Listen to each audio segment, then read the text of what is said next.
శ్రీమాత్రే నమః.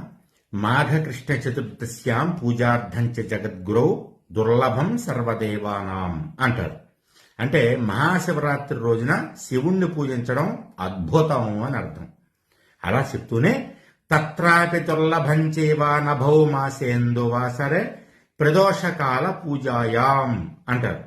అంటే మహాశివరాత్రి కంటే విశేషం అద్భుతమైనటువంటి రోజులు ఇంకోటి ఉన్నాయి కొన్ని. అవేంటయ్యా అంటే నభౌ మాసేందు వాసరే, నభౌ మాసము అంటే శ్రావణ మాసము, ఇందువాసరే అంటే సోమవారము, ప్రదోషకాల పూజాయాం, దోషకాలం అంటే బాగా చీకటి పడినటువంటి కాలం, ప్రదోషకాలం అంటే చిరు చీకట్లు పడేటటువంటి సాయంకాలం, ఆ సమయంలో శివుణ్ణి పూజించడం ఇంకా అద్భుతమయ్యా అని చెప్తారు. కాబట్టి శ్రావణ మాసంలో వచ్చేటటువంటి సోమవారాల్లో చక్కగా ఉదయాన్నే తలస్నానం చేసి శివారాధన చేసుకుని వీలైనటువంటి వాళ్ళు ఉపవాసం చేసి సాయంత్రం ప్రదోష కాలంలో అంటే చిరుచీకట్లు పడేటటువంటి కాలంలో శివారాధన శివాలయ దర్శనము చేసుకోండి. అంతకంటే అద్భుతం ఇంకొక